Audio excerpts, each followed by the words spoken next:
Me llamo Alicia, soy de Honduras. My name is Alicia. They took my mother's life.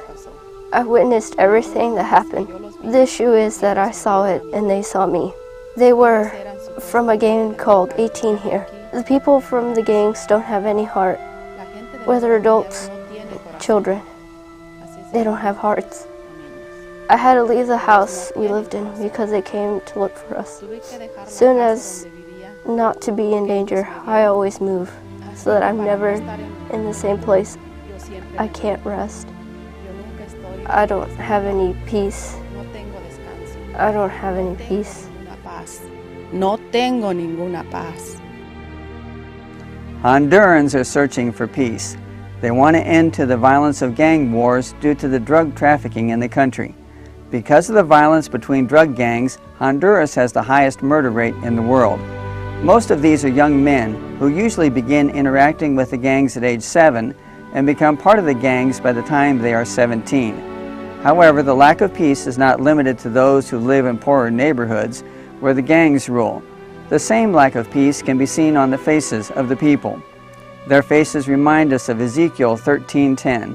They have seduced my people, saying peace, and there was no peace. Even though Hondurans are very religious, their religion has not brought them peace. 97% of the country's 8.3 million people are Catholic, and about 30% of those are heavily involved in the charismatic movement within the Roman Catholic Church. Other people are turning to the Mormons, Seventh-day Adventists, Jehovah's Witnesses, Muslim, Pentecostal churches, and other religions for answers, but are finding no hope. The situation is desperate. I heard the voice of the Lord saying, "Whom shall I send, and who will go for us? Who will open their eyes to turn them from darkness to light, and from the power of Satan unto God?" Then said I, "Here am I, send me."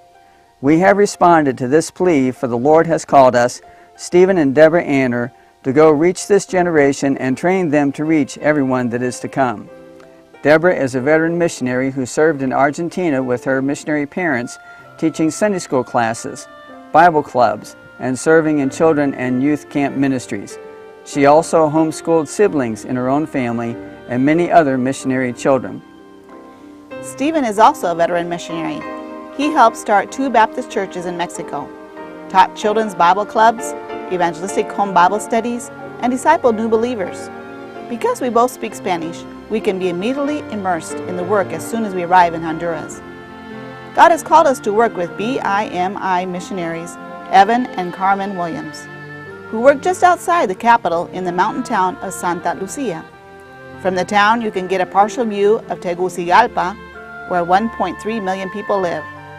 God has greatly blessed the ministry of the Williams, giving them a congregation of over 70 believers who cram into and overflow the 60-seat rented facility they use for church services. The Williams desire for us to help to prepare these people to carry the gospel into the sin-darkened streets of the city below.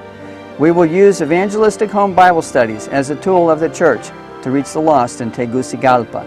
2 Timothy 2:2 outlines our plan for spreading the gospel using this tool.